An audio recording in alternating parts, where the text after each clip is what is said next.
ನಮಸ್ತೆ ಸ್ನೇಹಿತರೆ, ನಾನು professor Venkataram OBR, associate professor of English ಮತ್ತು ಇಂಗ್ಲಿಷ್ ವಿಭಾಗದ ಮುಖ್ಯಸ್ಥನಾಗಿ ಸರ್ಕಾರಿ ಪ್ರಥಮ ದರ್ಜೆ ಕಾಲೇಜ್ ಚಿಕ್ಕಬಳ್ಳಾಪುರ ಇಲ್ಲಿ ಸೇವೆ ಸಲ್ಲಿಸ್ತಾ ಇದ್ದೇನೆ. ಸ್ನೇಹಿತರೆ, ಬೆಂಗಳೂರು ಉತ್ತರ ವಿಶ್ವವಿದ್ಯಾಲಯ ಇಲ್ಲಿನ ಸೆಕೆಂಡ್ ಸೆಮಿಸ್ಟರ್ ಸಿಲೆಬಸ್ ಬಗ್ಗೆ ಈ ಒಂದು ಸೆಮಿಸ್ಟರ್ ಅಲ್ಲಿ curriculum structure Karnataka state education policy ಅನ್ವಯ ಸ್ನೇಹಿತರೆ ಈ ಒಂದು ಕರಿಕ್ಯುಲಮ್ ಅಥವಾ ಸಿಲೆಬಸ್ ಬಗ್ಗೆ ತಿಳ್ಕೊಳ್ಳಿಕ್ಕೆ ಹೋದಾಗ undergraduate programme second semester B Com LSCM AEDP logistics operations e-commerce B Com retail marketing BFSI B Com entrepreneurship ಮುಂತಾದ ಕೋರ್ಸ್ಗಳ ಇಂಗ್ಲಿಷ್ ಪಠ್ಯಕ್ರಮವನ್ನ ಅರ್ಥ ಮಾಡ್ಕೊಳ್ಳೋಣ. ಈ ಇಂಗ್ಲಿಷ್ ಸಿಲೆಬಸ್ ನ ಟೆಕ್ಸ್ಟ್ ಬುಕ್ ಎಕ್ಸುಬರೆನ್ಸ್ 2 ಅಂತ ಇದೆ. ಈ ಒಂದು ಲ್ಯಾಂಗ್ವೇಜ್ ಇಂಗ್ಲಿಷ್ 2 ಪರೀಕ್ಷಾ ದೃಷ್ಟಿಯಿಂದ 3 ಕ್ರೆಡಿಟ್ಸ್ ಕೌಂಟ್ ಆಗ್ತಕ್ಕಂತ ಒಂದು ಪತ್ರಿಕೆ ಆಗಿದೆ. ಈ ಒಂದು ಪತ್ರಿಕೆ ಒಂದು ವಾರಕ್ಕೆ 4 ಗಂಟೆಗಳ ಕಾಲ ಇದನ್ನ ಕ್ಲಾಸ್ ರೂಮ್ ಅಲ್ಲಿ ಟೀಚಿಂಗ್ ಮಾಡ್ತಾರೆ. ಒಟ್ಟಾರೆ ಇಡೀ ಸೆಮಿಸ್ಟರ್ ಅಲ್ಲಿ 54 ರಿಂದ 60 ಗಂಟೆಗಳ ಕಾಲ ಬೋಧಿಸ್ತಕ್ಕಂತ ಒಂದು ಪಠ್ಯಕ್ರಮ. ಈ ಸಿಲೆಬಸ್ ಅಲ್ಲಿ 2 ಪಾರ್ಟ್ ಕಂಡು ಬರುತ್ತೆ, ಸೆಕ್ಷನ್ ಎ ಮತ್ತು ಸೆಕ್ಷನ್ ಬಿ ಅಂತಕ್ಕಂಥ. ಸೆಕ್ಷನ್ ಎ ಅಂತಕ್ಕಂಥದ್ದು ಒಂದು ಲಿಟರರಿ ಕಾಂಪೋನೆಂಟ್ ಆಗಿದೆ. ಈ ಲಿಟರರಿ ಕಾಂಪೋನೆಂಟ್ ಅಲ್ಲಿ 6 ಚಾಪ್ಟರ್ಸ್ ಇದೆ. ಅದೇ ರೀತಿಯಲ್ಲಿ ಗ್ರಾಮರ್ ಕೂಡ ಇದೆ, ಅದನ್ನ ವರ್ಕ್ ಬುಕ್ ಕಾಂಪೋನೆಂಟ್ ಅಥವಾ ಸೆಕ್ಷನ್ ಬಿ ಅಂತ ಕೂಡ. ಈ ಲಿಟರರಿ ಕಾಂಪೋನೆಂಟ್ ಅಲ್ಲಿ 6 ಚಾಪ್ಟರ್ಸ್ ಇದೆ. ದ ಫಸ್ಟ್ ಚಾಪ್ಟರ್ ಅಂತ ಹೇಳಿದ್ರೆ ನೈಟ್ ಅಂಡ್ ಡೆತ್, ಇದು ಜೋಸೆಫ್ ಬ್ಲಾಂಕೋ ವೈಟ್ ಅವ್ರು ಬರತಕ್ಕಂತ ಒಂದು ಪದ್ಯ ಆಗಿದೆ. ಎರಡನೇ ಪದ್ಯ the tiger and deer revelation by Shri Arvind.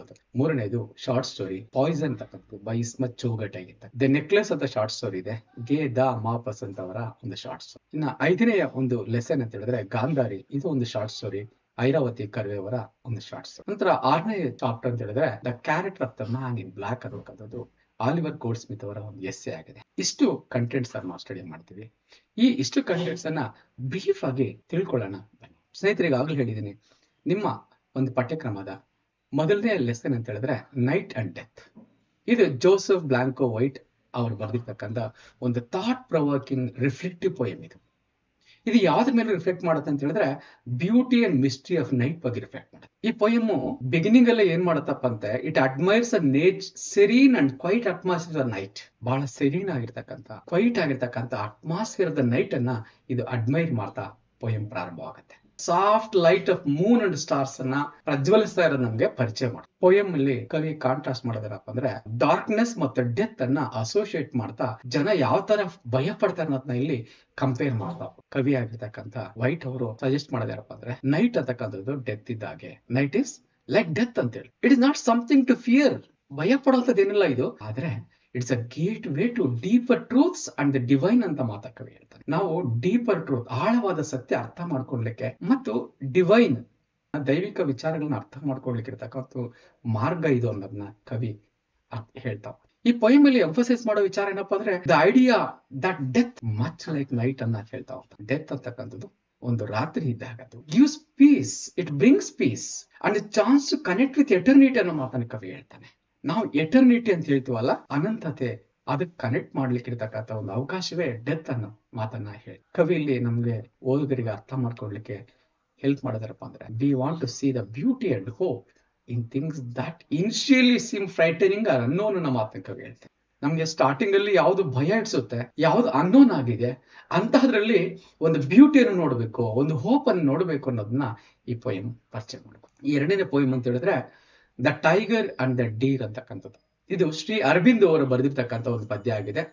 ಈ ಪದ್ಯದಲ್ಲಿ ಕಾಂಟ್ರಾಸ್ಟ್ ಮಾಡೋದೇನಪ್ಪಾ ಅಂದ್ರೆ power of tiger with the innocence of Deere. ಅಂದ್ರೆ ಪವರ್ಫುಲ್ ಟೈಗರ್ನು ಮತ್ತು ಮುಗ್ಧವಾಗಿರ್ತಕ್ಕಂಥ ಜಿಂಕೆ ಎರಡನ್ನು ಕೂಡ ಹೋಲಿಕೆ ಮಾಡ್ತಾ ಕವಿ ನಮ್ಗೆ ತಿಳಿಸ್ತಾ ಹೋಗ್ತಾನೆ. ಟೈಗರ್ ಅಂತಕ್ಕಂಥದ್ದು it is shown as a fear, strong and dangerous animal ನಮ್ಗೆ ಗೊತ್ತಿದೆ. ಅದೇ ರೀತಿಯಲ್ಲಿ ಡೀರ್ ಅಂತಕ್ಕಂಥದ್ದು ಸಿಂಬಲೈಸ್ ಮಾಡೋದೇನಪ್ಪ ಅಂದ್ರೆ it symbolise gentleness, beauty and peace ಆಗಿರ್ತಕ್ಕಂಥ 2 ತದ್ವಿರುದ್ಧವಾಗಿರ್ತಕ್ಕಂಥ ವಿಷಯಗಳನ್ನ ಕವಿ ಹೋಲಿಕೆ ಮಾಡ್ಲಿಕ್ಕೆ ಹೋಗ್ತಾನೆ. ಈ ಪೊಯಮ್ ರಿಫ್ಲೆಕ್ಟ್ ಮಾಡೋದೇನಪ್ಪ ಅಂದ್ರೆ natural cycle of life. Tiger ಆಗಿರ್ತಕ್ಕಂಥದ್ದು ಜಿಂಕೆನ ಭೇಟಿ ಆಡುತ್ತೆ ಅಂತಕ್ಕಂಥ ನ್ಯಾಚುರಲ್ ಸೈಕಲ್ ಲೈಫ್ ಅನ್ನ ನಮ್ಗೆ ಪರಿಚಯ ಮಾಡ್ಕೊಡ್ತಾನೆ ಕವಿಯಲ್ಲಿ. ಆದ್ರೂ ಸಹ ಶ್ರೀ ಅರವಿಂದ್ ಸಜೆಸ್ಟ್ ಮಾಡೋದೇನಪ್ಪ ಅಂದ್ರೆ ಟೈಗರ್ ಸ್ಟ್ರೆಂತ್ ಅಂತಕ್ಕಂಥದ್ದು ಟೆಂಪರರಿ ಆಗಿದೆ, that will fade with the time. ಸಮಯ ನಂತರ ಆ ಟೈಗರ್ನ ಸ್ಟ್ರೆಂತ್ ಮತ್ತೆ ಕಡಿಮೆ ಆಗ್ತಾ ಹೋಗುತ್ತೆ. ಆದ್ರೆ ಒಂದು ಜಿಂಕೆಯ ಸ್ಪಿರಿಟ್ ಆಫ್ ಇನ್ನೋಸೆನ್ಸ್ ಅಂತಕ್ಕಂಥದ್ದು, ಆ ಜಿಂಕೆಯ ಬ್ಯೂಟಿ ಅಂತಕ್ಕಂಥದ್ದು that will leave for ever ಅನ್ನೋದನ್ನ ಈ ಸತ್ಯವನ್ನ ನಮ್ಗೆ ಇಲ್ಲಿ ಪರಿಚಯ ಮಾಡ್ತಾನೆ. ಈ ಪೊಯೆಟ್ ನಮ್ಗೆ ಹೈಲೈಟ್ ಮಾಡೋದೇನಪ್ಪ ಅಂದ್ರೆ triumph of goodness and purity over the ಬ್ರೂಟ್, strength and aggression ಅಂತಕ್ಕಂಥದ್ದು ಕೊನೆಗೆ ವಿನ್ ಆಗುತ್ತೆ ಅನ್ನೋದನ್ನ ಹೇಳ್ತಾರೆ. ಟ್ರಯಂಫ್ ಆಫ್ ಗುಡ್ನೆಸ್, ಒಳ್ಳೆತನ ಮತ್ತು ಪ್ಯೂರಿಟಿ ಅಂತಕ್ಕಂಥದ್ದು ಒರಟುತನ ಮತ್ತು ಶಕ್ತಿ ಮತ್ತು ಅಗ್ರೆಷನ್ ಮೇಲೆ ಖಂಡಿತವಾಗಿ ವಿಜಯ ಸಾಧಿಸುತ್ತೆ ಅಂತಕ್ಕಂಥ ಮಾತನ್ನ ಈ ಪೋಯಮ್ ಹೇಳ್ತಾರೆ. ಇದರ ಮೂರನೇ ಒಂದು ಲೆಸನ್ ಅಂತ ಹೇಳಿದ್ರೆ ಅದೊಂದು ಶಾರ್ಟ್ ಸ್ಟೋರಿ ಆಗಿದೆ. ಇದರ ಹೆಸರು ಪಾಯ್ಸನ್ ಅಂತಕ್ಕಂಥ. ಇದು ಇಸ್ಮತ್ ಚೌಗಟಿ ಅವರ ಒಂದು ಶಾರ್ಟ್ ಸ್ಟೋರಿ. ಈ ಶಾರ್ಟ್ ಸ್ಟೋರಿ ಹೇಳೋದಪ್ಪ ಅಂದ್ರೆ it is about A complex and bitter relationship between husband and wife. ಗಂಡ ಹೆಂಡಿರನ್ನು ಬಿಡ್ತಕ್ಕಂಥ ಬಹಳ ಸಂಕೀರ್ಣವಾಗಿರ್ತಕ್ಕಂಥ ಬಹಳ ಕಹಿಯಾಗಿರೋ ಸಂಬಂಧಗಳನ್ನ ಪರಿಚಯ ಮಾಡ್ಕೊಳ್ತಕ್ಕಂಥದ್ದೇ ಈ ಪಾಯ್ಸನ್ ಅಂತಕ್ಕಂಥ ಶಾರ್ಟ್ ಸ್ಟೋರಿ. ಈ ಶಾರ್ಟ್ ಸ್ಟೋರಿ ಎಕ್ಸ್ಪ್ಲೈನ್ ಮಾಡೋದೇನಪ್ಪ ಅಂತ ಹೇಳಿದ್ರೆ the themes of love, jealousy and the power struggling in their marriage. ಅದೇ ಸಂಸಾರ ನಮ್ಗೆ ಕಂಡು ಬರ್ತಕ್ಕಂಥ theme of love, jealousy and the power struggle in their marriage ಅನ್ನು ನಮ್ಗೆ ಇಲ್ಲಿ ಪರಿಚಯ ಮಾಡ್ತಾನೆ ಕವಿ. The wife is deeply suspicious of her husband and often tries to assert control over him. ಹೆಂಡತಿ ಆಗಿರ್ತಕ್ಕಂಥವಳು ಗಂಡನ ಮೇಲೆ ಬಹಳ ಯಾವಾಗಲೂ ಅನುಮಾನ ಪಡ್ತಾಳೆ. ಅಂತಹ ತನ್ನ ಗಂಡನನ್ನ ಯಾವಾಗಲೂ ತನ್ನ ಹಿಡಿದಲ್ಲಿ ಇಟ್ಕೊಬೇಕು ಟ್ರೈ ಮಾಡ್ತಿರ್ತಾಳೆ. ಅದೇ ಕಾಲದಲ್ಲೇ ಹಸ್ಬೆಂಡ್ ಆಗಿರ್ತಕ್ಕಂಥ ಅನ್ಕೊಂಡು ಹಿ ಆರ್ಬರ್ಸ್ ಇಸ್ ಓನ್ ಫ್ರಸ್ಟ್ರೇಷನ್ಸ್. ತನ್ನ ಗಂಡ ಕೂಡ ಬಹಳ ಸಂದರ್ಭದಲ್ಲಿ ತನ್ನ ಫ್ರಸ್ಟ್ರೇಷನ್ಸ್ ಅನ್ನ ತನ್ನ ಮನಸ್ಸಲ್ಲೇ ಒಡಲಿಟ್ಕೊಂಡಿರ್ತಾನೆ. ಒಂದಿನ ಏನಾಗುತ್ತೆ, wife plans to poison him out of anger but an unexpected twist reveals that depth of our emotions. ಈ ತರ ಇರ್ತಕ್ಕಂಥ ಒಂದು ಸಂಸಾರದಲ್ಲಿ ಒಂದು ದಿನ ಹೆಂಡತಿ ತನ್ನ ಗಂಡನಿಗೆ ವಿಷ ಹಾಕ್ಲಿಕ್ಕೆ ಪ್ರಯತ್ನ, ಆದರೆ ಅದೇನಾಗುತ್ತೆ ಅಂದ್ರೆ ಒಂದು ಅನ್ಎಕ್ಸ್ಪೆಕ್ಟೆಡ್ ಟ್ವಿಸ್ಟ್ ತಗೊಂಡು ಈ ಸ್ಟೋರಿ ಒಂದು ಎಮೋಷನ್ ಮೂಲಕ ಎಂಡ್ ಆಗ. ಈ ಸ್ಟೋರಿ ಹೇಳೋದೇನಪ್ಪ ಅಂದ್ರೆ ಒಂದು ಹ್ಯೂಮನ್ ಸೈಕಾಲಜಿ ಮತ್ತು how love and hate can intervene with relationship. ಪ್ರೀತಿ ಮತ್ತು ದ್ವೇಷ ಅಂತಕ್ಕಂಥದ್ದು ಈ ಮನುಷ್ಯನ ಸಂಬಂಧಗಳು ಹೇಗಿರ್ತಾನನ್ನ ಈ ಶಾರ್ಟ್ ಸ್ಟೋರಿ ಪರಿಚಯ. ನಾಲ್ಕನೇ ಶಾರ್ಟ್ ಸ್ಟೋರಿ ಹೆಸರು ದಿ ನೆಕ್ಲೆಸ್ ಅಂತಕ್ಕಂಥದ್ದು. ಇದು ಗೆ ದ ಮಾಪಸ್ ಅಂತವರ ಒಂದು ಶಾರ್ಟ್ ಸ್ಟೋರಿ. ಮಟಿಲ್ಡಾ ಲೈಸಲ್ ಅಂತಕ್ಕಂಥ ಒಬ್ಬ ಹೆಣ್ಣು ಮಗಳ ಬಗ್ಗೆ ಸಂಬಂಧಪಡತಕ್ಕಂಥ ಸ್ಟೋರಿ ಆಗಿದೆ. ಈ ಹೆಣ್ಣು ಮಗಳು ಏನ್ ಮಾಡ್ತಾಳೆ ಅಂದ್ರೆ ತನ್ನ ಜೀವನದಲ್ಲಿ ಬಹಳ ದುಃಖಿತಾಳ. ಯಾಕೆಂತ ಹೇಳಿದ್ರೆ ತನಗೆ ಏನು ಜೀವನದಲ್ಲಿ ಸಿಗ್ಬೇಕು, ಲಕ್ಸುರಿ ವೆಲ್ತ್ ಸಿಗ್ಬೇಕು, ಅದು ಸಿಗ್ಲಿಲ್ಲ ಅಂತಕ್ಕಂಥ ದುಃಖದಲ್ಲಿ ಯಾವಾಗ್ಲೂ ಇರ್ತಾಳೆ. ಒಂದು ದಿನ ತನ್ನ ಗಂಡ ತನಗೆ ಒಂದು ಇನ್ವಿಟೇಷನ್ ಬಂದಿದೆ, ಒಂದು ಪಾರ್ಟಿಗೆ ಹೋಗ್ಬೇಕು ಅಂತ ಹೇಳ್ತಾರೆ. ಮಟಿಲ್ಡಾ ಮಾತ್ರ ತಾನು ಅಲ್ಲಿ ಬರೋಕ್ ಆಗೋದಿಲ್ಲ. ಯಾಕೆಂದ್ರೆ ತನ್ನಲ್ಲಿ ಒಂದು ಬ್ಯೂಟಿಫುಲ್ ಡ್ರೆಸ್ ಇಲ್ಲ, ಜ್ಯುವೆಲರಿ ಇಲ್ಲ, ಎಲ್ಲ ಮಾತನ್ನ ಹೇಳ್ತಾಳೆ. ಅವ ಗಂಡ ಒಂದು ಸಜೆಷನ್ ಕೊಡ್ತಾನೆ. ಏನಪ್ಪಾ ಅಂದ್ರೆ ನಿನ್ನ ಒಬ್ಬ ಫ್ರೆಂಡ್ ಇದ್ದಾರೆ ಮೇಡಮ್ ಫಾರೆಸ್ಟರ್ ಅಂತಕ್ಕಂಥವ್ರು, ಅವ್ರನ್ನ ಮೀಟ್ ಮಾಡು, ಅವರಿಂದ ಒಂದು ನೆಕ್ಲೆಸ್ ಅನ್ನ ನೀನ್ ಈಸ್ಕೊಂಬ ಅಂತ ಹೇಳಿ ಮಟಿಲ್ಡಾ ಅವರಿಂದ ಪಡೆದಿರ್ತಕ್ಕಂಥ ನೆಕ್ಲೆಸ್ ಅನ್ನ ಧರಿಸಿಕೊಂಡು ಒಂದು ಪಾರ್ಟಿಗೆ ಅಟೆಂಡ್ ಮಾಡಿ ಅದೊಂದು ವಂಡರ್ಫುಲ್ ಟೈಮ್ ಆಗಿದೆ. ಬಹಳ ಎಂಜಾಯ್ ಮಾಡಿ ಮನೆಗೆ ವಾಪಸ್ ಬರ್ತಾರೆ. ಮನೆಗೆ ವಾಪಸ್ ಬಂದು ನೋಡಿದಾಗ ಆ ನೆಕ್ಲೆಸ್ ಕಳೆದೋಗಿ. ಮಟಿಲ್ಡಾ ಲೈಸಲ್ ಈಗ ಬಹಳಷ್ಟು ದುಡ್ಡನ್ನ ಸಾಲ ಮಾಡಿ ತಂದು ಆ ಸಾಲದ ಮೂಲಕ ನೆಕ್ಲೆಸ್ ಅನ್ನ ಖರೀದಿಸಿ ಯಾರು ತನಗೆ ಪಾರ್ಟಿಗೆ ಹೋಗ್ಲಿಕ್ಕೆ ನೆಕ್ಲೆಸ್ ಕೊಟ್ಟಿರ್ತಾರೋ ಮೇಡಮ್ ಫಾರೆಸ್ಟರ್ ಅವರಿಗೆ ನೆಕ್ಲೆಸ್ ಅನ್ನ ಖರೀದಿಸಿ ವಾಪಸ್ ಕೊಡ್ತಾರೆ. ಆದ್ರೆ ಇದರ ಪರಿಣಾಮವಾಗಿ ಮಟಿಲ್ಡಾ ಲೈಸಲ್ ಸುಮಾರು 16 ವರ್ಷಗಳ ಕಾಲ ಬಹಳ ದುಡಿಬೇಕಾಗಿ ಬರುತ್ತೆ ಆ ಸಾಲವನ್ನ ತೀರಿಸಬೇಕು. ಸುಮಾರು 10 ವರ್ಷಗಳಾದ್ಮೇಲೆ ಮಟಿಲ್ಡಾ ಲೈಸಲ್ ಮೇಡಮ್ ಫಾರೆಸ್ಟರ್ ಅನ್ನ ಮತ್ತೊಮ್ಮೆ ಭೇಟಿ ಮಾಡ್ತಾರೆ.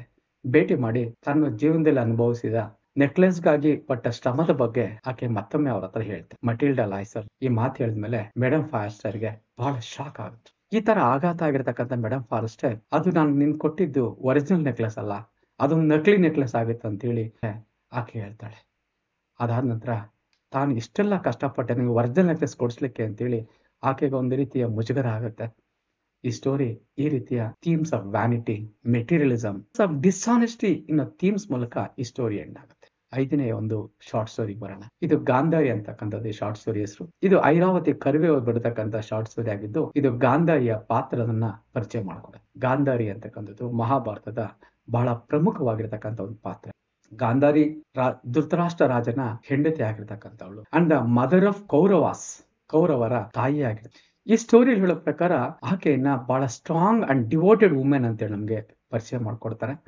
ಆಕೆ ತನ್ನ ಜೀವನದಲ್ಲಿ ತನಗಾಗಿ ತಾನೇ ತನ್ನ ಕಣ್ಣಿಗೆ ಬಟ್ಟೆ ಸುತ್ತಕೊಂಡು ತನ್ನ ಗಂಡನಿಗೆ ಕುರುಡುತನ ಇದೆ, ತನಗೂ ಕುರುಡುತನ ಇರ್ಲಿ ಅಂತಕ್ಕಂಥ ತನಗೆ ತಾನೇ ಸ್ವಯಂ ಪ್ರೇರಣೆ ಕುರುಡುತನವನ್ನ ಮಾಡ್ಕೊಂಡಿರ್ತಕ್ಕಂಥ ಲೇಡಿಯ ಒಂದು ಸಂಕೇತ. ಆಕೆ ತನ್ನ ಮಕ್ಕಳನ್ನ ಬಹಳ ಪ್ರೀತಿಯಿಂದ ಬೆಳೆಸ್ತಾಳೆ. But her deep sense of duty and loyalty also causes a great sorrow. ತನ್ನ ವಿನಮ್ರತೆ ಮತ್ತು ಮಕ್ಕಳ ಮೇಲೆ ಇರತಕ್ಕಂಥ ಪ್ರೀತಿ ಕೂಡ ಆಕೆಗೆ ಜೀವನದ ಕೊನೆಯಲ್ಲಿ ದುಃಖ ಪಡುವಾಗ ಮಾಡುತ್ತೆ. ಆಕೆಯ ಮಕ್ಕಳಾಗಿರ್ತಕ್ಕಂಥವ್ರು ಕೌರವರು ಪಾಂಡವರ ವಿರುದ್ಧ ಯುದ್ಧದಲ್ಲಿ ನಿರತರಾಗ್ತಾರೆ. ಗಾಂಧಾರಿಗೆ ಬಹಳ ನೋವಾಗುತ್ತೆ ಈ ಮುಂದಿನ ವಿಚಾರಗಳು. ಆಕೆ ತನ್ನ ಇಡೀ ಕುಟುಂಬವನ್ನ ವಿನಾಶ ಆಗೋದನ್ನ ಕಣ್ಣಾರೆ ಕಾಣ್ತಾಳೆ. ತನ್ನ ಫೀಲಿಂಗ್ಸ್ ಅನ್ನ, ತನಗಾಗಿರೋ ಲಾಸ್ ಅನ್ನ, ಗಿಲ್ಟಿಯನ್ನ, ಹೆಲ್ಪ್ಲೆಸ್ನೆಸ್ ಅನ್ನ ಮತ್ತು ತನ್ನ ಕಾಂಪ್ಲೆಕ್ಸ್ ಎಮೋಷನ್ಸ್ ಅನ್ನ ಈ ಪಾಠದ ಮೂಲಕ ಹೇಳ್ಕೊಳ್ತಾನೆ. ಇದು ಪ್ರಮುಖವಾಗಿ ಗಾಂಧಾರಿಯ ತ್ಯಾಗವನ್ನ ಪರಿಚಯಿಸ್ತಕ್ಕಂಥ ಒಂದು ಪಾಠ ಆಗಿದೆ. 6ನೇಯ ಅಂತ ಹೇಳಿದ್ರೆ the character of the man in black ಅಂತ. ಇದು ಆಲಿವರ್ ಗೋಲ್ಡ್ ಸ್ಮಿತ್ ಅವರ ಬರ್ತಿರ್ತಕ್ಕಂಥ ಲೆಸನ್ ಆಗಿದೆ. ಇದೊಂದು ಸೆಟೈರಿಕಲ್ ಅಂಡ್ ಹ್ಯೂಮರಸ್ ಎಸ್ಸೆ ಅಂತ ಹೇಳಬಹುದು. ಬೇಕಾದ್ರೆ ವಿಡಂಬನಾತ್ಮಕವಾಗಿರ್ತಕ್ಕಂಥ ಹಾಸ್ಯಮಯವಾಗಿರ್ತಕ್ಕಂಥ ಒಂದು ಎಸ್ಸೆ ಆಗಿದೆ.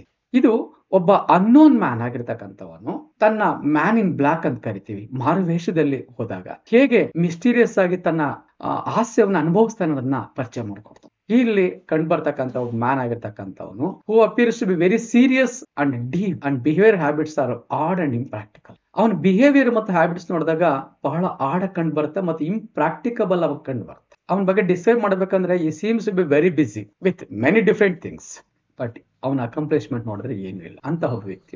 ಈ ಎಸ್ಸೆ ಯಾವ ರೀತಿ ಹಾಸ್ಯವನ್ನ ಹುಟ್ಟು ಹಾಕತ್ತೆ ಅಂತ ಹೇಳಿದ್ರೆ, ಕೆಲವಾರು ಜನರು ಬಹಳ ಬ್ಯುಸಿ ಆಗಿರೋ ತರ ಕಾಣಿಸ್ತಾರೆ, ಆದ್ರೆ ಅವ್ರು ಬ್ಯುಸಿ ಇರೋದಿಲ್ಲ, ಅವರು ಇಂಪಾರ್ಟೆಂಟ್ ಅನ್ಸೋದಿಲ್ಲ, ಇಂಟೆಲೆಕ್ಚುಯಲ್ ಅನ್ಸೋದಿಲ್ಲ, ಬಟ್ ಆಕ್ಚುಲಿ ಇನ್ಎಫೆಕ್ಟಿವ್ ಮತ್ತು ಫೂಲಿಶ್ ಅಂತ ನಮ್ಗೆ ಗೊತ್ತಾಗ. ಗೋಲ್ಡ್ ಸ್ಮಿತ್ ಈ ಮ್ಯಾನ್ ಇನ್ ಬ್ಲಾಕ್ ಅನ್ನ ನಮ್ಗೆ ಕ್ರಿಟಿಸೈಸ್ ಮಾಡೋದ್ರ ಮೂಲಕ ನಮ್ಮ ಜೀವನದ ಚಟುವಟಿಕೆಗಳು ಹೇಗೆ ಇರ್ಬೇಕು ಅನ್ನೋದನ್ನ ಹೇಳ್ತಾ ಹೋಗ್ತಾರೆ. ಅಷ್ಟೇ ಅಲ್ಲದೆ ಒಂದು ವೈಸ್ ಡಿಸಿಷನ್ ಯಾವ್ದಾದ್ರು ತಗೊಬೇಕು ಅನ್ನೋದ ಪರಿಚಯ. ಇಡೀ ಎಸ್ಸೆ ಹ್ಯೂಮನ್ ಬಿಹೇವಿಯರ್ ಮತ್ತು ವ್ಯಾನಿಟಿ ಬಗ್ಗೆ ಸಂಬಂಧಪಡತಕ್ಕಂತ ಒಂದು ಲೈಟ್ ಹಾರ್ಟೆಡ್ ಕಮೆಂಟರಿ ಆಗಿದೆ. ಈ ಒಂದು ಸಿಲೆಬಸ್ ನ ವರ್ಕ್ ಬುಕ್ ಭಾಗವನ್ನು ನೋಡಿ. ಈ ವರ್ಕ್ ಬುಕ್ ಭಾಗದಲ್ಲಿ ಲಿಸನಿಂಗ್, ಸ್ಪೀಕಿಂಗ್, ರೀಡಿಂಗ್, ರೈಟಿಂಗ್ ಅಂತಕ್ಕಂಥ ಸ್ಕಿಲ್ಸ್ ಅನ್ನ ಕಲಿತೀವಿ. ಅದಾದ ನಂತರ ಒಂದಷ್ಟು ರೆಮಿಡಿಯಲ್ ಗ್ರಾಮರ್ ಅರ್ಥ. ಲಿಸನಿಂಗ್ ಸ್ಕಿಲ್ಸ್ ತಗೊಂಡಾಗ ಲಿಸನಿಂಗ್ ಸ್ಕಿಲ್ಸ್ ಆಗಿ ಆಕ್ಟಿವ್ ಅಂಡ್ ಪ್ಯಾಸಿವ್ ಲಿಸನಿಂಗ್ ತಿಳ್ಕೊ, non verbal and verbal signs of active listening ತಿಳ್ಕೊಳ್ತೀವಿ. ಸ್ಪೀಕಿಂಗ್ ಸ್ಕಿಲ್ ಆಗಿರ್ತಕ್ಕಂಥ ಗಿವ್ ಡೈರೆಕ್ಷನ್ಸ್, ಗಿವ್ ಇನ್ಸ್ಟ್ರಕ್ಷನ್ಸ್ ಅರ್ಥ ಮಾಡ್ಕೊಳ್ತೀವಿ. Asking for and giving information ತಿಳ್ಕೊಳ್ತೀವಿ. ಸೊ ರೀಡಿಂಗ್ ಸ್ಕಿಲ್ಸ್ ಬಗ್ಗೆ ತಗೊಂಡಾಗ ನಮ್ಮ ಪರೀಕ್ಷಾ ದೃಷ್ಟಿ ಹೇಳ್ಬೇಕಂದ್ರೆ ಒಂದು ಕ್ವಶನ್ ಕೇಳ್ತಾರೆ, read the passage and identify the themes and combination ಅಂತ ಕೇಳಿ. ಇದು ಕಾಮರ್ಸ್ ರಿಲೇಟೆಡ್ ಒಂದು ಯಾವ್ದೋ ಪ್ಯಾಸೇಜ್ ಕೊಡ್ತಾರೆ, ಆ ಪ್ಯಾಸೇಜ್ ಸಂಬಂಧಪಟ್ಟಂತೆ ನಾವು ಥೀಮ್ಸ್ ಅನ್ನ ಐಡೆಂಟಿಫೈ ಮಾಡಬೇಕು ಮತ್ತು ಕ್ವಶನ್ಸ್ ಕೇಳಿದ್ರೆ ಕ್ವಶನ್ಸ್ ಆನ್ಸರ್ ಮಾಡೋ ಸಾಮರ್ಥ್ಯನ ಬೆಳೆಸಬೇಕು. ಇನ್ನು ರೈಟಿಂಗ್ ಸ್ಕಿಲ್ಸ್ ಬಗ್ಗೆ ತಗೊಂಡಾಗ ಒಂದು ಸಣ್ಣ ಪ್ಯಾಸೇಜ್ ಕೊಡ್ತಾರೆ, ಒಂದು 4-5 ಲೈನ್ ಪ್ಯಾಸೇಜು, ಅದಕ್ಕೆ ಸಂಬಂಧಪಟ್ಟಂತ ಒಂದು ಕ್ಯಾಪ್ಷನ್ ಅನ್ನ ಬರೀಬೇಕು. ತದನಂತರ ಪ್ಯಾರಾಗ್ರಾಫ್ ರೈಟಿಂಗ್ ಅಂತ ಬರುತ್ತೆ.